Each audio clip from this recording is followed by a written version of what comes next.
ఈరోజు ప్రపంచ పత్రికా స్వేచ్ఛా దినోత్సవ శుభ సందర్భంగా స్థానిక సిపిఎం కార్యాలయంలో ఉన్నటువంటి ఏలూరు సిద్ధయ్య విజ్ఞాన కేంద్ర మందిరంలో సీనియర్ పాత్రికేయులైనటువంటి అల్లాబక్ష్ గారిని, అదేవిధంగా పిట్ల శ్రీనివాసరావు గారిని, తెలుగు జర్నలిస్ట్ సంక్షేమ సంఘం, ఇతర ప్రజా సంఘాల ఆధ్వర్యంలో వారిని అత్యంత ఘనంగా సన్మానం చేయడం జరిగింది.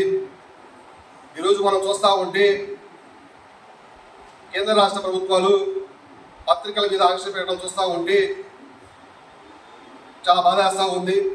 రానున్నటువంటి రోజుల్లో ఆయా యూనియన్లతో కేంద్ర రాష్ట్ర ప్రభుత్వాలపైన ప్రత్యక్ష ఆందోళన కార్యక్రమాలకు చేయడానికి సిద్ధమవుతామని తెలియజేస్తూ, అదేవిధంగా ఈరోజు కొన్ని పత్రికలు వ్యక్తిగత హననానికి పాల్పడతా ఉన్నారు.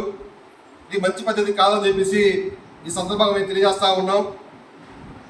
ఈరోజు కొంతమంది పాత్రికేయులు చూస్తూ ఉంటే బాధ కలుగుతూ ఉంది.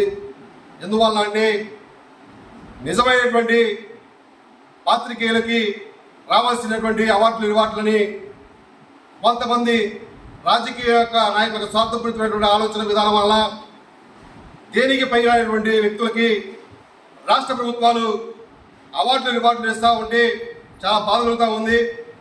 మునుముందు రాష్ట్ర ప్రభుత్వాలు ఎవరైతే సీనియర్ పాత్రికేయులు ఉన్నారో, ఎవరైతే వారు పాత్రికేయపరంగా ముందుకెళ్తా ఉన్నారో వాళ్ళను చూసి రాష్ట్ర ప్రభుత్వాలు రివార్డులు ఇచ్చి వాళ్ళకి ఘనంగా సత్కరించాలని చెప్పేసి ఈ సందర్భంగా నేను ప్రభుత్వాలకు తెలియజేస్తా ఉన్నా.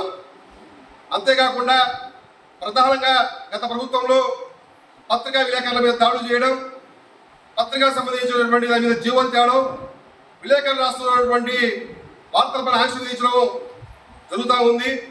కానీ ఈ ప్రభుత్వంలో విలేకరులకు ఎంతో కొంత స్వేచ్ఛ అనేది కలిగిందని చెప్పేసి మేము భావిస్తూ ఉన్నాం.